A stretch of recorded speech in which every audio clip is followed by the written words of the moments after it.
नमस्कार। जवाब तो देना होगा। मैं आप सभी का स्वागत है। मैं हूं डॉक्टर अवधेश मिश्रा। छत्तीसगढ़ की सियासत में एक सीट पे होने वाले उपचुनाव को लेकर इन दिनों सरगर्मियां बेहद ही तेज है कि कौन दावेदार होगा, किस समीकरण के तहत नाम तय किए जाएंगे, किस नेता की चलेगी, किस कार्यकर्ता को मौका मिलेगा और आखिरकार दक्षिण के दंगल में किसका जोर चलेगा। इसके लिए जो है अभी से सियासत के गलियारों में जोर आजमाइश का दौर लगातार जारी है। आज इसी विषय पर चर्चा करेंगे, लेकिन उससे पहले देख लीजिए यह खास रिपोर्ट। छत्तीसगढ़ में एकमात्र रायपुर दक्षिण सीट पर उपचुनाव होना है। अभी उसके लिए कोई अधिसूचना जारी नहीं हुई है, लेकिन सियासी दलों ने इस सीट को लेकर बयानबाजी से बवाल मचा रखा है। दक्षिण सीट के लिए नेता जगह जगह पोस्टर बैनर लगाकर अपनी तैयारी और दावेदारी आला कमान तक पहुंचाने की जुगत में लगे हैं, तो वहीं सियासी गलियारों को तीखी बयानबाजी का शोर सुनाई दे रहा है। बुधवार को कांग्रेस के प्रदेश अध्यक्ष दीपक बैज ने बीजेपी के साथ साथ बृजमोहन अग्रवाल के लिए बेहद कड़े शब्दों में ये कह दिया कि बृजमोहन अग्रवाल को दूध में पड़ी मक्खी की तरह साइड कर दिया गया है और इसका फायदा कांग्रेस को मिलेगा। अब देखिए, बृजमोहन अग्रवाल जैसे जी को हाशिए में डालकर अगर नए चेहरे ला रहे हैं तो इससे बड़ा चीज कुछ नहीं हो सकता, क्योंकि प्रदेश में अनुभव के आधार पर काम चलता है और निश्चित रूप से कहीं न कहीं भारतीय जनता पार्टी की सरकार इस पे पूरी तरह से फेल है। इधर बीजेपी ने इस बयान का पलटवार करने में सख्ती दिखाई। विष्णुदेव कैबिनेट के मंत्री केदार कश्यप ने भड़के हुए अंदाज में दीपक बैज को ही नसीहत दे दी। उन्होंने तेज आवाज में पलटवार करते हुए कहा, दीपक बैज अपने दम पर चुनाव लड़कर बताएं। इसके साथ ही केदार कश्यप ने बृजमोहन अग्रवाल को सच्चा सिपाही भी बताया। अरे अपने दम पे लड़े ना कहते हैं दीपक बैज, इतनी हिम्मत है तो। और जहां तक भारतीय जनता पार्टी के हमारे माननीय बृजमोहन जी के ऊपर वो कर रहे हैं, बृजमोहन जी हमारे भारतीय जनता पार्टी के सच्चे सिपाही हैं और यहां से लेकर के दिल्ली तक अपनी आवाज बुलंद कर रहे हैं। बृजमोहन अग्रवाल तो लोकसभा सांसद बन भी गए और केंद्र की राजनीति में सक्रिय हो गए, लेकिन ये किसी ने नहीं सोचा होगा कि उनकी दक्षिण सीट को लेकर सियासी बवाल इस कदर मच जाएगा। वैसे भी बिना उपचुनाव की घोषणा के पहले सियासी पारा इस स्तर का है, तो उपचुनाव की घोषणा के बाद जब प्रत्याशियों का ऐलान हो जाएगा, तब इन बयानबाजियों और तल्ख तेवरों का हिसाब किताब कौन कितना रख पाता है, देखने वाली बात होगी। Bureau report, BSTV Chhattisgarh. तो आपने सुना कि किस तरह से सूबे की सियासत में इस विषय को लेकर जो है सियासत हो रही है। गंभीरता से नेता एक दूसरे पे आरोप प्रत्यारोप लगा रहे हैं। दूसरे दल के नेताओं के आधार पे भी अपनी चुनावी बैतरणी पार उतरने की कोशिश में अभी से जुटे हुए हैं। आज इसी विषय पर चर्चा करेंगे। तीन बेहद ही खास मेहमान हमारे साथ जुड़े। पहले मेहमानों का तारुफ आपसे करा देता हूं। बीजेपी की ओर से उज्जवल दीपक जी है, वरिष्ठ नेता है, प्रवक्ता है। उज्जवल जी, आपका बहुत स्वागत है। कांग्रेस की ओर से सुरेंद्र वर्मा जी है, वरिष्ठ प्रवक्ता है, वरिष्ठ नेता है। सुरेंद्र जी, आपका स्वागत है। बतौर राजनीतिक विश्लेषक वरिष्ठ पत्रकार रामावतार तिवारी जी भी है। अविभाजित मध्य प्रदेश से लेकर सूबे की सियासत पर इनकी पैनी नजर होती है। रामावतार जी, आपका भी बहुत स्वागत है। रामावतार जी, आज मैं चर्चा की शुरुआत आपसे करता हूं। दो तीन बयान इन दिनों सुर्खियों में छाए हुए हैं। सबसे पहले शिव डहरिया कहते हैं, पूर्व मंत्री, कि बृजमोहन जी कांग्रेस में आ जाए, जो चाहेंगे वो पद मिल जाएगा। फिर वो कहते हैं कि हमारा प्रत्याशी दक्षिण में कौन होगा, इसके लिए बृजमोहन जी से चर्चा हम कर लेंगे, उसके बाद हम नाम तय करेंगे। आज कहते हैं दीपक बैज, जो PCC के अध्यक्ष है, कि दूध में पड़ी मक्खी के तरह बृजमोहन जी को हटा दिया गया, इसका फायदा कांग्रेस को मिलेगा। ये कौन सा समीकरण के तहत फायदा ढूंढ रहे हैं कांग्रेस के लोग? बृजमोहन अग्रवाल जी के विधानसभा चुनाव भारी मतों से जीतने के बावजूद भी जिस तरह से लोकसभा टिकट दी गई है, उसके बाद से जो राजनीति में कई कयास लगाए जाते हैं वही लग रहे हैं। जैसे उनको दरकिनार करने की कोशिश का हिस्सा माना जा रहा है। मंत्री पद से इस्तीफा देके राज्य की राजनीति से उनको दरकिनार की जा रही है और बेमन तरीके से वो विधानसभा से इस्तीफा देके, मंत्री पद से बेमन तरीके से इस्तीफा देके वो केंद्र की राजनीति में गए हैं। ये माना जाता है कि मोदी और अमित शाह बृजमोहन जी को पसंद नहीं करते और दूसरी तरफ संगठन गुट जो भाजपा में माना जाता है, उससे भी कभी तालमेल बृजमोहन का नहीं रहा है। ऐसे में राज्य की राजनीति में नए लोगों को मौका देने के लिए बृजमोहन, रमन सिंह जैसे बहुत सारे नेताओं को एक रणनीति के तहत बाहर करने का ये हिस्सा है। तो इसलिए राजनीति में चर्चा हो रही है, क्योंकि दक्षिण का चुनाव बृजमोहन के इर्द गिर्द होगा। बृजमोहन की पकड़ वहां है, उस पकड़ को नकारा नहीं जा सकता। तो ये माना जा रहा है कि क्या उनकी पसंद का प्रत्याशी होगा या संगठन के पसंद का प्रत्याशी होगा, या पूरी तरह से इस पर निगाह रखी हुई है कांग्रेस कि अगर बृजमोहन जी इधर उधर थोड़ा से भी नाराज हुए तो कांग्रेस जीत की संभावनाओं की तलाश उसी हिस्से से कर रही है। ठीक है, मैं इसलिए सारे चीजें उत्पन्न हो रही है। सीधे कांग्रेस के जिम्मेदार प्रवक्ता हमारे साथ सुरेंद्र वर्मा जी मौजूद, हम उनसे बातचीत करते हैं, जवाब ले लेता हूं। सुरेंद्र जी, दूसरे के घर में कमियां ढूंढ के, दूसरे के नेताओं की नाराजगी का इंतजार करके, उनके दाएं बाएं होने का इंतजार करके सियासी लाभ लेने की तैयारी, ये कौन सी रणनीति है कांग्रेस की? कांग्रेस दमदारी से क्यों नहीं अपने पत्ते खोलने की तैयारी कर रही है? सुरेंद्र जी। अवधेश जी, कांग्रेस जो है रायपुर दक्षिण में भी मजबूत स्थिति में है। देखिए, जहां तक आपके प्रोमो में चला, शिव डहरिया जी वरिष्ठ नेता हैं और जिस प्रकार से बृजमोहन अग्रवाल जी के साथ जो है भारतीय जनता पार्टी के भीतर जो उनके कद को कुचलने का जो प्रयास हो रहा है, उस संदर्भ में तंज कसते हुए उन्होंने कहा कांग्रेस पार्टी में चुनाव में, आप विधानसभा चुनाव में भी देखे, विगत चुनाव में जो है ब्लॉक स्तर पर आवेदन मंगाएगा, कार्यकर्ताओं ने दावेदारी की, फिर जिला से होकर प्रदेश चुनाव समिति में चर्चा हुई और AICC का जो चुनाव समिति है वो तय करती है। एक नियमित तय प्रक्रिया है कांग्रेस के भीतर। और जहां तक बात बृजमोहन अग्रवाल जी की है, 34 साल से निश्चित तौर पर रायपुर का प्रतिनिधित्व करते रहे। पहले 4 बार रायपुर शहर के विधायक थे और उसके बाद में 2008 से जब रायपुर दक्षिण का अस्तित्व आया तब से वो है। आप कांग्रेस के देखेंगे तो 8 बार जो है प्रत्याशी अलग अलग थे। हर बार कांग्रेस ने नए प्रत्याशी को आजमाया और इस बार निश्चित तौर पर बृजमोहन जी ने रिकॉर्ड बनाया, पूरे प्रदेश में सबसे ज्यादा मतों से जीते थे। इसके पहले चुनाव में आप देखेंगे तो लीड जो है उसके पहले चुनाव से लगभग 6% घट के 17,000 के आसपास का था। तो ऐसा नहीं है कि भारतीय जनता पार्टी के वहां पर सारा, और आप उसके साथ ही देखिए रायपुर दक्षिण में नगर निगम का क्षेत्र आता है, मेरे हिसाब से 19-20 वार्ड होंगे, वहां पर भी बहुत आयत संख्या में कांग्रेस के पार्षद हैं। तो यह कहना कि किसी का गढ़ है, लोकतंत्र में किसी का गढ़ नहीं होता। बड़े बड़े नेताओं को भी हार का सामना करना पड़ा है। अटल अडवाणी भी चुनाव हारे हैं, देश के प्रधानमंत्री भी इसी चुनाव में लगभग 3-4 घंटा पीछे रहे। तो ये अहंकार जो है किसी का नहीं टिकता। जहां तक बात प्रत्याशी की है तो कांग्रेस पार्टी में तय प्रक्रिया है, उस तरह से उज्ज्वल जी, आप एक बार जवाब दे दीजिए कि कांग्रेस की इस रणनीति का क्या जवाब है आप लोगों के पास? घूम फिर के बातें आती है कि बृजमोहन जी नाराज होंगे तो कांग्रेस ये कर जाएगी, बृजमोहन जी थोड़े से अगर तल्ख तेवर में आएंगे तो कांग्रेस ये कर जाएगी। क्या करेंगे आप लोग? कैसे मनाएंगे, कैसे साधेंगे उन्हें? अवधेश जी, दीपक बैज जी जो हैं वो कांग्रेस के उस अध्यक्ष के रूप में उनका इतिहास में नाम दर्ज हो चुका है जिनके नेतृत्व में कांग्रेस 2 बार लगातार बुरी तरह हारी। बुरी तरह यानी बुरी तरह। दीपक बैज जी को, जो कांग्रेस के प्रदेश अध्यक्ष हैं, उनको हमारे मंडल अध्यक्ष ने हराया है। ये रणनीति नहीं है, ये खिसियानी बिल्ली खंबा नोचे वाली कहावत यहाँ पे चरितार्थ हो रही है। घर में नहीं दाने, अम्मा चली बुनाने। शिव डहरिया जी 2 चुनाव बुरी तरह से हारे हैं।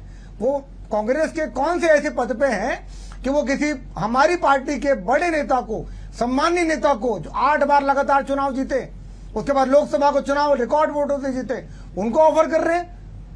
आप ये सोचिए किस हैसियत से कर रहे हैं वो ऑफर, कौन से पद में? क्या वो प्रदेश अध्यक्ष हैं कांग्रेस पार्टी के? क्या वो दीपक बैज जी को बाईपास करके ही ऑफर दे रहे हैं? क्या वो तय करेंगे रायपुर दक्षिण का प्रत्याशी कौन होगा? उनको अपनी सीट की चिंता करनी चाहिए कि अगली बार वो कौन सी सीट से बदल के चुनाव लड़ेंगे। तीसरी बार उन्होंने अपनी सीट चेंज की है, हर बार हारते आए हैं, अगली बार कहां से लड़ेंगे, इस बात की चिंता करनी चाहिए। और दीपक बैज जी को चिंता करनी चाहिए कि कांग्रेस के अगले अध्यक्ष कौन बनने जा रहे हैं, क्योंकि बदलाव होना निश्चित है। अभी एक समीक्षा बैठक हुई नहीं कांग्रेस की हार की, अभी खबरों में पढ़ा था कि समीक्षा बैठक होने वाली है। जब भी समीक्षा बैठक होगी तो कांग्रेस को अपने घर के भीतर खाने ध्यान देना चाहिए, आजू बाजू ताक झाक नहीं करना चाहिए। ठीक है, बिल्कुल आपने सही कहा कि ताक झाक की सियासत से किसी का भला कैसे होगा। रामवतार जी, जब बीजेपी के भीतर खाने की भी एक बार जब वर्णन कर दीजिएगा कि दावेदारों की जो फहरिस्त है साहब काफी लंबी हो चली है। बीजेपी के सामने क्या चुनौती नहीं है ये? दक्षिण के दंगल में किसे उतारा जाए? चुनौती इसलिए है कि बृजमोहन अग्रवाल एक व्यक्तित्व की तरह चुनाव लड़ते हैं और भाजपा एक संगठन के साथ काम करती है। तो संगठन का गुट और बृजमोहन का समानांतर गुट या समर्थकों की संख्या अधिक है।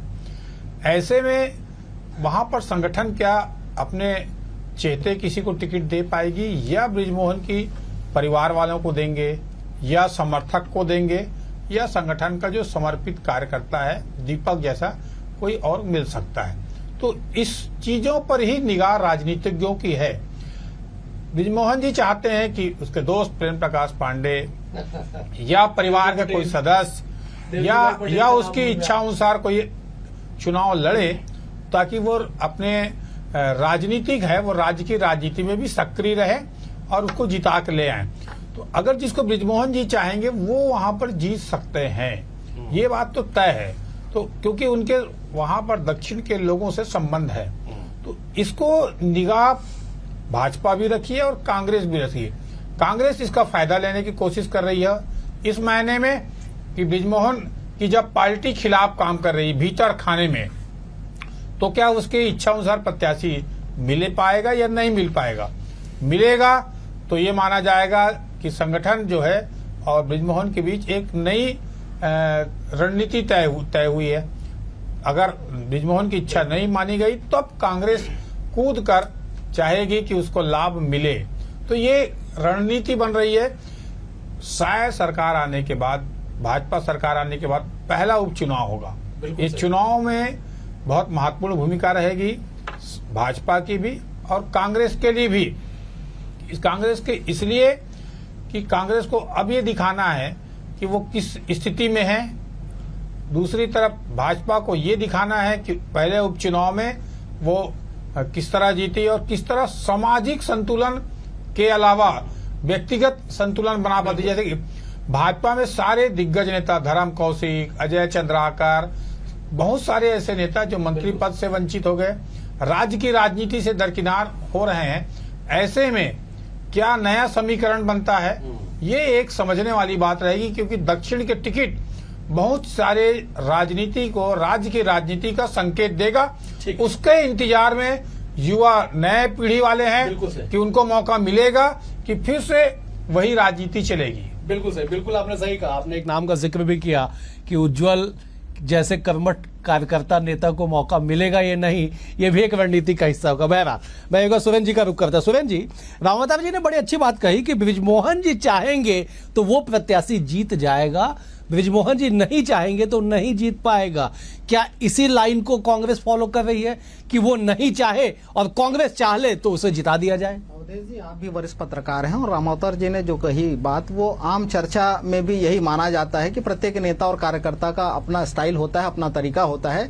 बृजमोहन अग्रवाल जी अपने मैनेजमेंट के लिए माने जाते हैं, या कहा जाता है कि उनकी व्यक्तिगत टीम है जिसके चलते जो है वो बहुत मजबूत स्थिति में है। पिछले 34 साल के इनके लगातार विधायकी कार्यकाल में मंत्री भी रहे, लगातार 15 मध्य प्रदेश के समय भी मंत्री रहे। कोई बड़ा जन आंदोलन या कोई बड़ी उपलब्धि आपको देखने को नहीं मिलेगी, ये पूछना ही पड़ेगा भाजपाइयों से। तो ये कहना कि भारतीय जनता पार्टी की वो इजी सीट है, मैं नहीं समझता हूं। जिस प्रकार से प्रेम प्रकाश पांडे जी का जिक्र किया रामावतार जी ने, उनके परम मित्र हैं, विधानसभा के अध्यक्ष भी रहे हैं, और जिस तरह से कहा गया कि ईद के दिन उनकी कुर्बानी ले ली गई और स्वयं बृजमोहन जी ने कहा कि बड़े दुखी मन से मैं इस्तीफा दे रहा हूं। तो देखिए, भारतीय जनता पार्टी आज उस स्थिति में है कि उपलब्धि हासिल करने वाले नेता का जो है उसको इनाम के बजाय उसको प्रताड़ित करने का जो काम हुआ है, निश्चित तौर पर उनके जो समर्थक हैं वो तो हतोत्साहित हैं, दुखी हैं, तो उसका फायदा भी होगा। और जिस प्रकार से बृजमोहन जी स्वयं भी पहले कहते गए, और आज तो चर्चा यह है कि उनके घर से ही 3 दावेदार हैं, आधा दर्जन उनके समर्थक हैं, तो संगठन यदि इसकी उपेक्षा करती है तो स्वाभाविक है कि चुनाव में भारतीय जनता पार्टी को नुकसान हो सकता है। और जिस प्रकार से पार्टी के भीतर बृजमोहन अग्रवाल जी, देखिए, जब विधायक के तौर पर थे, मंत्री के तौर पर थे, तो वो सबसे वरिष्ठ थे, लेकिन सांसद बना के भेजा गया, वहां तो पहली बार के सांसद हैं। और जो भारतीय जनता पार्टी के भीतर तो अधिनायकवाद है। देखिए, 50 ट्रेनें पिछले हफ्ते निरस्त हुई थी, आज का आदेश है 14 ट्रेनें, ये स्कूल खुलने का समय है, बच्चे आना जाना कर रहे हैं, उस समय 14 ट्रेन आज अचानक फिर कैंसिल हो गई। तो भारतीय जनता पार्टी के सांसदों की मोदी शाह के अधिनायकवाद में क्या स्थिति है, ये तो किसी से छुपा हुआ नहीं है। तो इसका खामियाजा जो है भारतीय जनता पार्टी को भोगना पड़ेगा। आपने बिल्कुल सही कहा कि बृजमोहन जी निश्चित तौर पर पहली बार के सांसद बने हैं, रिकॉर्ड मतों से छत्तीसगढ़ से जीत के गए हैं। लेकिन आज की तस्वीर सबको याद होगी, हम सब ने उस तस्वीर को, उस वीडियो को देखा होगा कि संसद भवन के बाहर जब लोकतंत्र के पे काला धब्बे का जिक्र करके, आपातकाल को याद करके जब नारेबाजी की जाती है तो बृजमोहन जी सबसे पहले कतार में खड़े होके वो अगुवाई करते हैं। और वहीं पे जो मंत्री बने छत्तीसगढ़ से अभी, वो 8वें क्रम पे रहते हैं। तमाम देश के बड़े सांसद 8वें 9वें क्रम पे होते हैं। इस बात का भी जिक्र करना होगा। यही तो हो रहा है। प्रधानमंत्री से 4 गुना बड़ी लीड जो है वो भारतीय जनता पार्टी को बर्दाश्त नहीं हो पाई। मंत्री बना देते हैं, जहां से एक भी सांसद नहीं है वहां से दो ठीक है सूरज जी, हम इसे अंतर हो जाएंगे जब आप अपने विषय पे रहते हैं। मैं एक बार उज्जवल जी का रुख कर लेता हूं। उज्जवल जी, ये बात तो बिल्कुल सही है कि बृजमोहन जी की एक अपनी पैठ दक्षिण में है। साहब 35-37 साल तक एक क्षेत्र का प्रतिनिधित्व करना अपने आप में बड़ी बात है। और जब 8वीं बार वो जीतते हैं तो 68,000 वोट से जीतते हैं। लोकसभा के रण में जाते हैं तो छत्तीसगढ़ में सबसे ज्यादा वोटों से, तकरीबन 6.25 लाख वोटों से जीतते हैं। उस व्यक्ति को नाराज करके या उस व्यक्ति को दरकिनार करके कैसे आपकी चुनावी बैतरणी पार होगी? उज्जवल जी। अवधेश जी, जब मेरा जन्म नहीं हुआ था तब से बृजमोहन जी राजनीति में हैं और मेरे जन्म के कुछ वर्षों बाद वो विधायक बन गए थे। रायपुर दक्षिण उनकी सिर्फ कॉन्स्टिट्यूंसी नहीं है, उनका परिवार है। और शायद आप जैसा मेरा अनुमान है, उन्होंने कुछ शादियां ऐसी अटेंड की होगी कि वो पिता बन गए, उनके बच्चों की शादी भी बृजमोहन जी ने अटेंड की होगी। और उनके बारे में जो खास बात है कि यदि उनके पास एक विवाह का निमंत्रण पत्र आता है तो वो रात को 3 बजे भी उसके घर पे जाते हैं। भले सारी चीजें समेट ली गई हो, पंडाल उखड़ गया हो, लेकिन बृजमोहन जी उस शादी में जरूर जाते हैं। सिर्फ उनको एक निमंत्रण पत्र की बस सूचना की जरूरत होती है। तो ऐसे कर्मठ नेता है बृजमोहन जी। और आप देखिए, आज आपने बिल्कुल मेरे मुंह की बात छीन ली। आज संसद भवन में जो उन्होंने कहा, जो आंदोलन किया उन्होंने, लीड करते दिखाई दे रहे हैं। ऐसे हमारे बृजमोहन भैया, ऐसे हमारे नेता हैं। और वही करिश्मा छत्तीसगढ़ में दिखाया कि उस स्टेचर का नेता, वो जन नेता, उसे कैसे दरकिनार करेंगे? उनकी पसंद को कैसे आप इनकार करेंगे? आपको ये लग सकता है अवधेश जी, पर आप आगे देखिए होता क्या क्या है। देखिए, विष्णुदेव साय जी जब प्रदेश अध्यक्ष के पद से हटाए गए थे, बिल्कुल, तब क्या हुआ था? कितनी बड़ी त्रासदी थी उनके लिए कि चुनाव का वक्त था। पर अब देखिए भारतीय जनता पार्टी ने क्या किया, उनको मुख्यमंत्री बना के भेजा। तो भारतीय जनता पार्टी प्रयोगधर्मी पार्टी है। वो कार्यकर्ताओं का ख्याल रखती है, सम्मान रखती है। वो देखती है कौन काम कर रहा है, कौन काम नहीं कर रहा है। लॉबिंग लाइजनिंग वाली चीजें कांग्रेस की तरह हमारी पार्टी में नहीं होती। जो सबसे नीचे का कार्यकर्ता है, आज आप मध्य प्रदेश के मुख्यमंत्री को देख लीजिए, आज आप राजस्थान के मुख्यमंत्री को देख लीजिए, शायद मैंने और आपने उनका नाम नहीं सुना होगा, राजनीति में रहने के बावजूद, पत्रकारिता में रहने के बावजूद।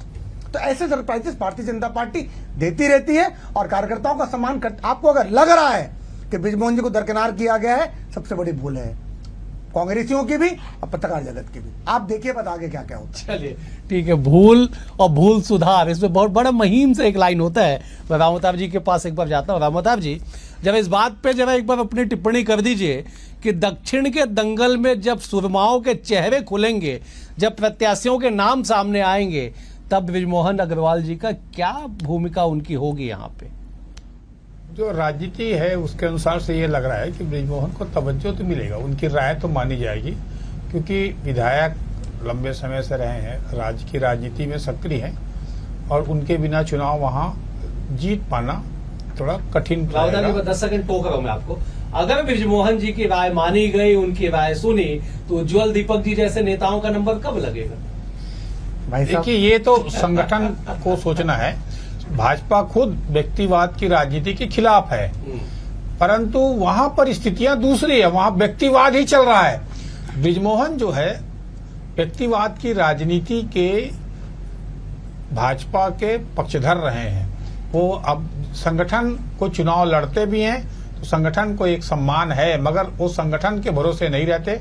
तो उनका राजनीतिक स्टाइल कांग्रेसी स्टाइल में है, इसलिए भाजपा को आपत्ति रहती है।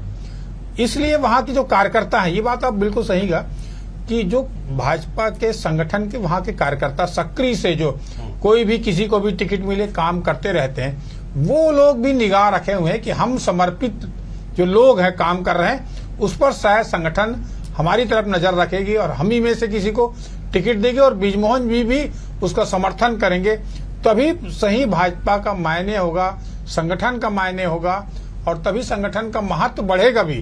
भाजपा के जो राजनीति के नजरिए को जो देखते हैं उस हिसाब से देखेंगे तो वहाँ संगठन को तवज्जो मिलनी चाहिए। मगर बृजमोहन जी व्यक्ति की राजनीति, समर्थक की राजनीति की लड़ते हैं, तो वो लड़ाई में कौन जीतता है, यही तो राजनीति चर्चा है। तो चर्चा का मुख्य केंद्र यही है कि दो ध्रुव हैं। देखिए, बृजमोहन जी नेता प्रतिपक्ष बनना चाहते थे, नहीं बन पाए। सीएम बनना चाहते थे, नहीं बन पाए। प्रदेश अध्यक्ष वो मंत्री बनना लोकसभा नहीं जाना चाहते थे, भेज दिए गए। तो उनकी इच्छा अनुसार कुछ होता नहीं है। उनको दरकिनार करने की लंबे समय से कोशिश हो रही है, परंतु व्यक्तिगत जनाधार होने के कारण उसको भाजपा अभी तक साइडलाइन नहीं कर पाई। इसलिए एक दूसरा उपाय कर रही है कि लोकसभा भेजकर रखा जाए। अब देखते हैं कि वो टिकट में क्या करता है। ये सबसे बड़ी जिज्ञासा और सवाल ये हर दक्षिण में लेकर प्रदेश में चर्चा का विषय बना हुआ है। यही चर्चा आप भी पूछ रहे हो, इसका ही जवाब मांग रहे हैं। बिल्कुल सही, बिल्कुल सही। मैं एक बार सुरेंद्र जी का रुख कर ले। सुरेंद्र जी, ठीक है, अगर बृजमोहन जी के औरे से बाहर निकल जाए दक्षिण के तमाम राजनीतिक दल, तमाम प्रत्याशी, तो कांग्रेस पार्टी कहां पाती अपने आप को? 8 चुनाव का इतिहास है बृजमोहन जी से हारने का। बड़े बड़े कद्दावर नेता कांग्रेस के धराशाही हो गए। आपने बिल्कुल सही कहा कि 2018 में 2013 की तुलना में आधा हो गया था जीत का अंतर। 34,000 से किरणमयी नायक हारी थी लगभग, और 17,000 से लगभग कन्हैया अग्रवाल हारे थे। 13 और 18 के आंकड़े का मैं जिक्र कर रहा हूं। 23 के आंकड़े भी ले लीजिए साहब, 68,000 वोटों से बृजमोहन जी जीते। कहां है कांग्रेस? अवधेश जी, निश्चित तौर पर कांग्रेस पार्टी अपनी तैयारी जो है जिस प्रकार से हमारा पैटर्न है उस तरफ से करते हैं। नए नए लोगों को अवसर मिला। हमारे कार्यकर्ता जो है मजबूती से वहां आज भी लड़ रहे हैं। और निगम चुनाव का मैंने उदाहरण दिया, आधे से ज्यादा सीटों पर कांग्रेस के पार्षद चुन के आए हैं। तो देखिए, सबका तरीका अपना होता है। मैंने पहले भी कहा, बृजमोहन जी की व्यक्तिगत टीम है, और जिस तरह से उनकी क्षमता और योग्यता को दरकिनार किया गया, जिस प्रकार से वो नेता प्रतिपक्ष बने, ना आज तक कभी प्रदेश अध्यक्ष बने, और जिस प्रकार से उनको रवाना किया गया, छत्तीसगढ़ से विदाई हुई है, तो ये भी उनका कार्यकर्ता भूला नहीं है। जो उनसे जुड़े हुए लोग हैं उनकी उपेक्षा, जिस प्रकार, मतलब आप स्वयं उस बात के परिचित हैं कि जब प्रदेश अलग हुआ था और उस समय नेता प्रतिपक्ष का चुनाव था, किस प्रकार से आगजनी हुई, लखीराम अग्रवाल की गाड़ियां तोड़ी गई, और तत्काल वर्तमान प्रधानमंत्री जो है उस समय पर्यवेक्षक थे, उनको जान बचा के भागना पड़ा था। तो उस बात का बदला मुझे लगता है कि अभी मोदी शाह के अधिनायकवाद में भारतीय जनता पार्टी उनसे निकाल रही है। लेकिन किसी भी जनाधार वाले नेता को इस तरह से किनारे करना, उसको जिस प्रकार से उनकी विदाई हुई, भले बिल्कुल अनमने ढंग से उन्होंने यहाँ विधायकी छोड़ा, मंत्री पद छोड़ा, तो ये किसी भी नेता के लिए, किसी भी कार्यकर्ता, उनके समर्थकों के लिए अच्छा संदेश नहीं है। और बिल्कुल, लेकिन सुरेंद्र जी, सवाल ये है ना, ये आपके इन सारे थ्योरी से कांग्रेस को लोग क्यों वोट दे देंगे? क्यों वो कार्यकर्ता कांग्रेस के फेवर में काम करेंगे? बिल्कुल नहीं। कांग्रेस जो है, मैंने वही कहा कि कांग्रेस जो है अपने स्तर पर तैयारी करती है। कांग्रेस ने नगर निगम चुनाव में भी यह प्रमाणित किया है कि हमारे बहुसंख्यक पार्षद जीत के आए हैं और उनके काम भी जनता के सामने हैं। और उसके बाद जो कांग्रेस पार्टी ने पूर्ववर्ती सरकार में काम किया, और उसके बाद हमारा दीपक बैज के नेतृत्व में जो अभी संगठन के भीतर काम चल रहे हैं, तो निश्चित तौर पर कांग्रेस मजबूत स्थिति में है और उसका लाभ कांग्रेस पार्टी को मिलेगा। बिल्कुल ठीक है। मैं एक बार दीपक जी, उज्जवल जी का रुख कर लेता हूं। उज्जवल जी, जब इस बात पे भी बता दीजिएगा कि बीजेपी की रणनीति क्या है। वही सवाल कि बृजमोहन जी को एक बार अलग करके बीजेपी की क्या रणनीति होगी इस सीट को अजय रखने के लिए, सीट पे जीत बरकरार रखने के लिए? भारतीय जनता पार्टी संगठन के एक निष्ठावान कार्यकर्ता को, वो जो भी हो, उनको टिकट देगी और पूरी पार्टी, पूरा ऑर्गेनाइजेशन उसको जिताने में लगेगा। और एक बात मैं यहाँ पे कहना चाहूंगा, इंग्लिश में कहावत है, we have large shoes to fill. Brijmohan Agrawal ji का जो कद है, जो व्यक्तित्व है, जो उनका काम रहा है रायपुर दक्षिण में, जो 1-to-1 संपर्क रहा है हर परिवार से, किसी भी नए व्यक्ति को उसको फिल करने में समय लगेगा। और मुझे लगता है कि बृजमोहन अग्रवाल जी हमेशा इस सीट के लिए, अपने परिवार के लिए एक अभिभावक के रूप में हमेशा मौजूद रहेंगे। और जो भी व्यक्ति वहां से चुनाव लड़ेगा, वो बृजमोहन जी के आशीर्वाद के बिना, उनके साथ के बिना वो हासिल नहीं कर पाएगा जो उनकी चाहत है। और जीतने के बाद भी बृजमोहन जी एक अभिभावक के रूप में इस सीट की वैसे ही सेवा करेंगे, क्योंकि मैंने कहा ना कि वो उनके लिए कॉन्स्टिट्यूएंसी नहीं है, वो उनके लिए परिवार ठीक है। एक व्यक्ति। उज्जवल जी, मैं फाइनल कमेंट के लिए एक बार रामवतार जी का रुख कर लेता हूं। रामवतार जी, जरा संक्षेप में जवाब दीजिएगा, दक्षिण का दंगल कितना दिलचस्प होने वाला है? देखिए, अगर बृजमोहन के राजनीतिक इतिहास और भाजपा के उनके साथ लड़ाई, अंदर की लड़ाई उसको देखेंगे तो पार्टी उसके खिलाफ रही है, मगर वो चुनौतियों को अपने पक्ष में करने के माहिर हैं। देखिए, पहले कहा जाता था दक्षिण इस बार टिकट नहीं मिलेगा, बड़े लोगों को टिकट मिली, मंत्री नहीं बनाया जाएगा, मंत्री बने। तो कई ऐसे बात जब निलंबित हुए थे, दरकिनार थे, वापस आए, तो कई बार ऐसी परिस्थितियां बनी हैं। उन परिस्थितियों को, चुनौतियों को वो बहुत अच्छे से अपने पक्ष में लाने के माहिर में नेता हैं, दामोदर जी, मुझे समाप्त इसलिए करना होगा। उम्मीद है ठीक है। कि उनके पक्ष में माहौल बना लेंगे। बिल्कुल, चलिए आप तीनों मेहमानों का बेहद शुक्रिया। उज्जवल जी आपका शुक्रिया, अमृता जी आपका शुक्रिया, सुरेंद्र जी आपका भी शुक्रिया। कुल मिला के कि दक्षिण का दंगल कितना दिलचस्प होगा इसके लिए थोड़ा सा इंतजार करना होगा, लेकिन अभी से चुनाव के नोटिफिकेशन या चुनाव में अभी काफी वक्त बचा है, लेकिन बावजूद उसके जो सूबे की सियासत में हलचल है दक्षिण को लेके, ये बताने के लिए काफी है कि जब दक्षिण के दंगल में रण होगा तब बड़ा भयंकर होगा और परिणाम जो भी होगा वो भी एक ऐतिहासिक होगा। फिलहाल आज के लिए इतना ही, कल एक और विषय के साथ होगी मुलाकात, तब तक के लिए नमस्कार।